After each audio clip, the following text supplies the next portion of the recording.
so that when unnecessary thoughts come into your mind, you're able to push them out pretty quickly because your mind doesn't have time to think about those things. And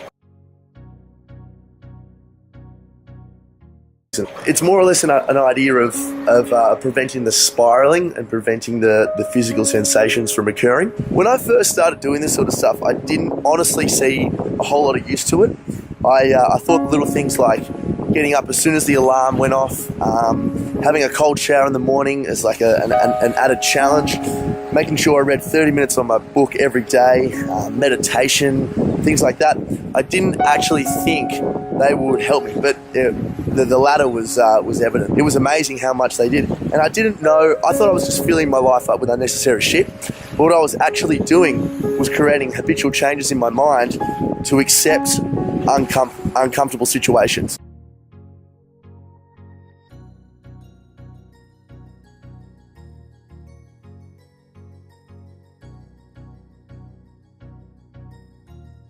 Okay, today's workout is, I'm going to take you out here. We're doing 10-minute AMRAP, which is as many rounds as possible, of 5 pull-ups and 10 burpees. So, this is the zone. Where are we? That's my pull-up bar. I'll wear gloves for it. That's my pull-up bar. That's where I'm going to be doing the burpees. It's pretty nice out here. Yeah, it's fucking cold, but still good. To make something happen. And we think that somehow we should just be able to... Got Jocko Willing playing in the background here. And yeah, he's helping me a lot at the moment. It's good fun. All right, here we go. The desire to execute a task.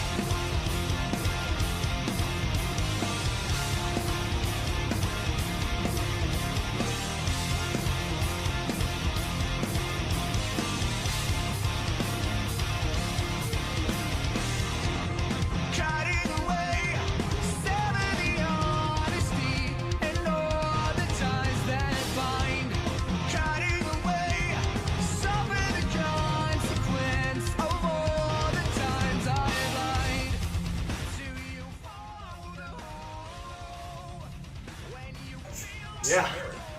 You know, maybe they do work. These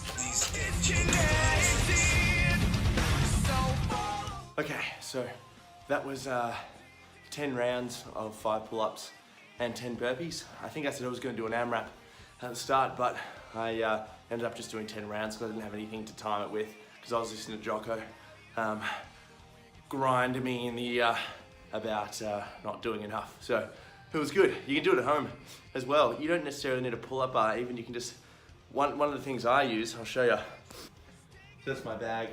Literally just pull it, pack it full of books. Weighs about 10 kilos, and you can just do back pulls and all sorts of things to get the back in. The main reason why I wanted to do this vlog is because about 1.5 years ago or so, when I first started doing the promotion for the book and I started talking about my experiences, I talked about challenging yourself, and it was tool number 6, and I actually came across it again. Oh, here comes the dog. Can you see that? This is a little bit of where we are. It's absolutely beautiful. Tool number 6 was challenge yourself, and that's in the book, in my first book too. And it was so weird coming across that again, because I'd actually neglected a lot of those things that from the video, and I'll attach it to this as well at the beginning, it looks like I was so confident in talking about them.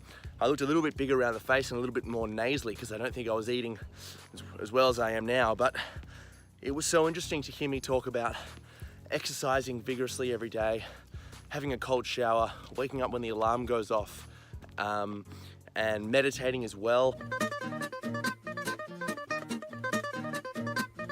Even just those little things have such a massive impact on your mental health.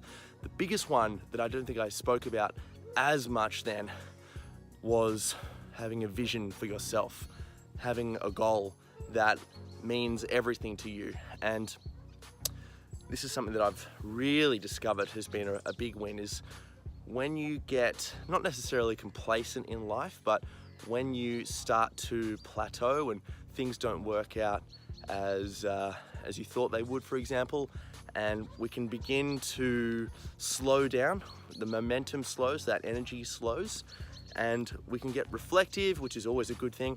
But if we start to dwell, we can then get anxious, and then we can get very existential. And one of the big things I've noticed about my mind anyway is that if I don't have my eyes set on the future, I'm going in the past. And Carl Jung spoke about this, where neurosis, anxiety disorders, fear disorders, depression can sometimes begin when we start trying to solve problems from the past that don't necessarily need to be solved because they're just irrelevant now. You know, that's in the past, it's illusory. And that's why it's so important to have your mind set on the future and what you want to do and who you could be, and the best way to practically cultivate an orientation forwards is getting a bit creative.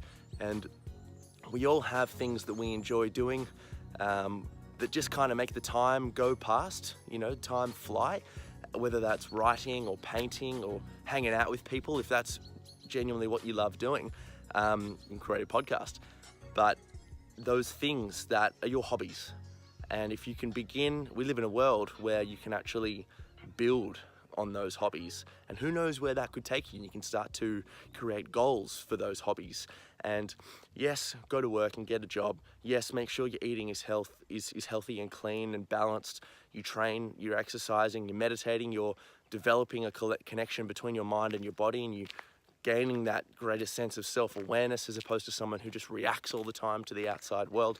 But have something to look forward to, like creative passion, you know, like a thing. And I think it's just what it is getting creative, getting curious, and try to observe the moments in your life where time seems to pass very, very quickly. And that's it.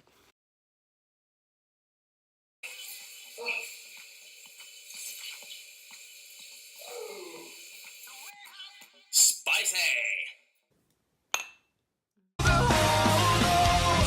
Hello team, if you did so happen to enjoy this YouTube video, you can hit that subscribe button, you can mash that red button, pound it, bang it, hit it, do whatever you need to do, and I will see you shortly.